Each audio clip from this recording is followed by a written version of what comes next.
मवियाची जागा वाटपासंदर्भात आता बैठक होणार आहे। ती 30 सप्टेंबर आणि 1 ऑक्टोबरला अशी 2 दिवस ही बैठक होणार आहे। तिढा असलेल्या जागांवर या बैठकीत चर्चा होणार आहे। 78 जागांवर या बैठकीत चर्चा होणार असल्याचं समजतंय।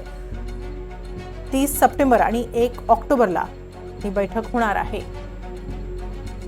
अधिक माहिती घेऊया आमचे प्रतिनिधी सागर कुलकर्णी यांच्याकडून। सागर, मवियाची जागा वाटपासंदर्भात बैठक होणार आहे। नाना पटोले यांनी अलीकडेच नाराजी व्यक्त केली आहे परस्पर उमेदवार जाहीर करण्यावरून।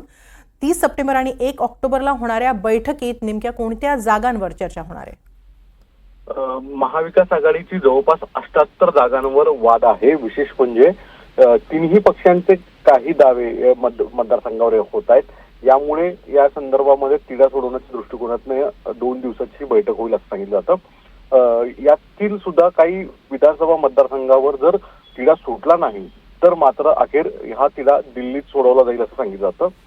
विशेषतः विदर्भ मराठवाडा या मतदारसंघातल्या या जागा असल्याचं समजतंय आणि या संदर्भात आता नेमकं काय घडतंय हे पाहणं आवश्यकच राहील।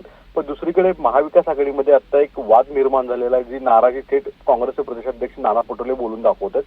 ते म्हणजे शरद पवार राष्ट्रवादी काँग्रेस असो किंवा शिवसेना उभाठा गट असेल, हे यांच्या वतीने थेट परस्पर वेगवेगळ्या ठिकाणी मतदारसंघामध्ये विधानसभेचे उमेदवार जाहीर केले जात आहेत आणि त्या मतदारसंघावर दावे केले जात आहेत। यामुळेच काँग्रेसची प्रचंड नाराजी वाढताना दिसून येते। एका बाजूला जागा वाटपाची चर्चा करायची आणि दुसरीकडे थेट उमेदवार जाहीर करायचे।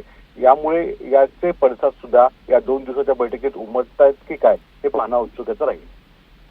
धन्यवाद सागर, आपण दिलेल्या या सविस्तर माहितीबद्दल।